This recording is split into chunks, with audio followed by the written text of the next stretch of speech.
जय श्री राम। छत्तीसगढ़ में NEET 2024 counselling के लिए मॉप अप राउंड के लिए नोटिफिकेशन आ गया है। एक्चुअली वीडियो बनाने में मुझे थोड़ा देर हुआ। नोटिफिकेशन के साथ साथ आज से ही मॉप अप राउंड के लिए चॉइस फिलिंग भी स्टार्ट हो जाती है। आप इसमें देख सकते हैं कि काउंसलिंग के शेड्यूल को भी थोड़ा अपडेट किया गया है। इससे पहले 2 राउंड ऑलरेडी हो चुके हैं और ये मॉप अप राउंड के लिए जो स्टार्ट है 9 अक्टूबर आज से ही चालू हो जाएगा। आप चॉइस फिलिंग कर सकते हैं। इसके एलिजिबिलिटी के बारे में भी 7 अक्टूबर को CGDME की वेबसाइट पर नोटिफिकेशन आया हुआ था। वहाँ से आप एलिजिबिलिटी देख सकते हैं कि मॉप अप राउंड में कौन कौन से बच्चे पार्टिसिपेट कर सकते हैं। हालांकि इन सब चीज़ों के विषय में हमने आपको काउंसलिंग प्रारंभ होने से पहले ही इन्फॉर्म कर दिया था अलग अलग वीडियोज़ के माध्यम से कि काउंसलिंग का प्रोसेस किस तरीके से चलना है। इस साल CGDME की जो काउंसलिंग प्रोसेस है बहुत ही स्मूथली चल रही है। डेट थोड़ा आगे पीछे हो जाता है अकॉर्डिंग टू ऑल इंडिया की काउंसलिंग के मैच करते हुए। तो आज 9 अक्टूबर से ये प्रारंभ हो रहा है और 13 अक्टूबर तक, है ना, आप चॉइस फिलिंग कर सकते हैं। इसमें कुछ चीज़ों को आपको ध्यान में रखना है। पिछले वीडियोज़ जो आप लोग देख रहे हैं उसके आधार पर ही अभी भी आपको ये चीज़ बताया जा रहा है कि काउंसलिंग की पूरी प्रक्रिया जो है up to stray vacancy round CGDME के माध्यम से ही होना है। किसी भी अन्य व्यक्ति, अन्य संस्था के धोखे में या झांसे में आप ना आए, है ना, इस चीज़ का आपको ध्यान रखना है। इसमें जो शेड्यूल मेंशन किया गया है काउंसलिंग के लिए, मॉप अप राउंड के लिए, आवाज़ थोड़ी धीमी होगी मेरी।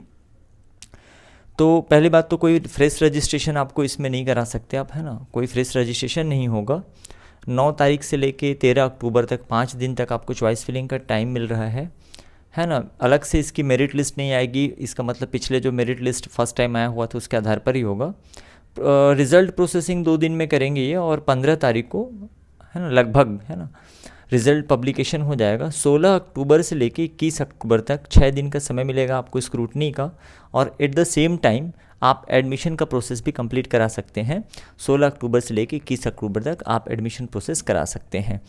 तो इसके बाद स्टे वैकेंसी राउंड होगा जिसमें गवर्नमेंट मेडिकल कॉलेजेस के लिए या इवन, है ना, गवर्नमेंट डेंटल कॉलेज के लिए सीटों की उपलब्धता शायद ही हो, कम ही होगी। अभी भी मॉप अप राउंड के लिए भी मैं आपको बता देता हूँ, नंबर ऑफ़ सीट्स काफ़ी कम है।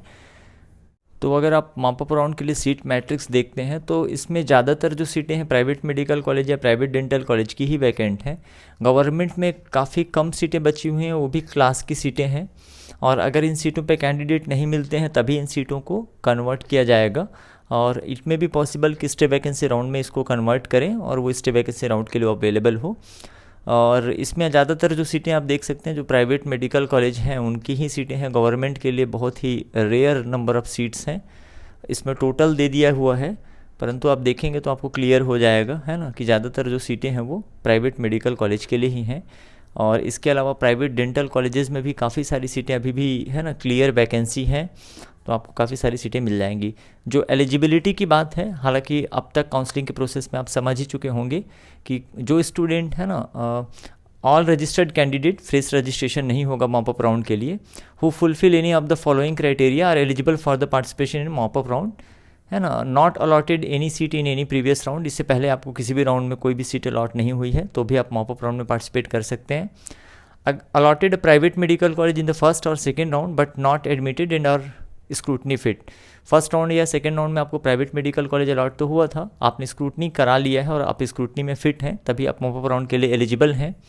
All admitted government dental college और प्राइवेट डेंटल कॉलेज ये MBBS के लिए एलिजिबल होते हैं।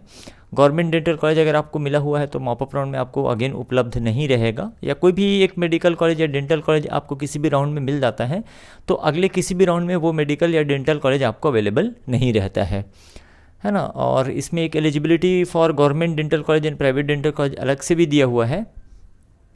All registered candidate who have not been allotted any seat in any round, तो जिनको अभी तक किसी भी राउंड में कोई भी सीट नहीं मिली है वो भी एलिजिबल है गवर्नमेंट डेंटल कॉलेज और प्राइवेट डेंटल कॉलेज के लिए। All registered candidate who have been allotted private dental college seat but not admitted and और स्क्रूटनी फिट, तो जिनको प्राइवेट डेंटल कॉलेज की सीट मिली हुई थी और उन्होंने स्क्रूटनी कराया है, अगर आपको पहले से अलॉट हुआ था और आपने स्क्रूटनी नहीं कराया है तो आप काउंसलिंग से बाहर हो चुके हैं। इसलिए मैंने कहा था कि आप काउंसलिंग की वीडियोस जो हैं शुरुआत में जो हम बनाते हैं नीट के रिज़ल्ट आने के बाद और काउंसलिंग प्रारंभ होने से पहले, उससे ज़रूर जुड़े रहें, क्योंकि बहुत सारी चीज़ें, लगभग 99% जो इन्फॉर्मेशन है वो हम वहाँ पे आपको शेयर कर देते हैं कि काउंसलिंग में आपको कैसे पार्टिसिपेट करना है। अभी जो रह जाती है बात, वो सिर्फ आपको पता है कि छत्तीसगढ़ में जो काउंसलिंग है CGDME के माध्यम से ही होता है, तो सारा जो इन्फॉर्मेशन है कौन से डेट पे होगा और ये सारी चीज़ें आपको DME की वेबसाइट पे प्रॉपर मिल रही हैं। तो इस तरीके से यहाँ पे सीट मैट्रिक्स और एलिजिबिलिटी क्राइटेरिया दिया हुआ है और 9 तारीख आज से ही स्टार्ट हो चुका है मॉप अप राउंड के लिए चॉइस फिलिंग। तो आप समझदारी पूर्वक चॉइस फिलिंग कर दीजिए। रदर के आपके नंबर कुछ भी हैं, अब तक आपने आप काउंसलिंग में पार्टिसिपेट किया हुआ है तो डेफिनेटली इस लास्ट मोमेंट पे भी करिए, मे बी पॉसिबल कि आपको इसमें मिल जाए। अगर मैं कट ऑफ की बात करूं तो गवर्नमेंट मेडिकल कॉलेज में तो मार्क्स का भी डिफरेंस नहीं आने वाला है कट ऑफ का, कुछ है ना, कुछ एक आध बच्चों को उसी मार्क्स पर और मिल जाएगा, क्योंकि सेम मार्क्स पे भी काफ़ी सारे बच्चे रहे हुए हैं।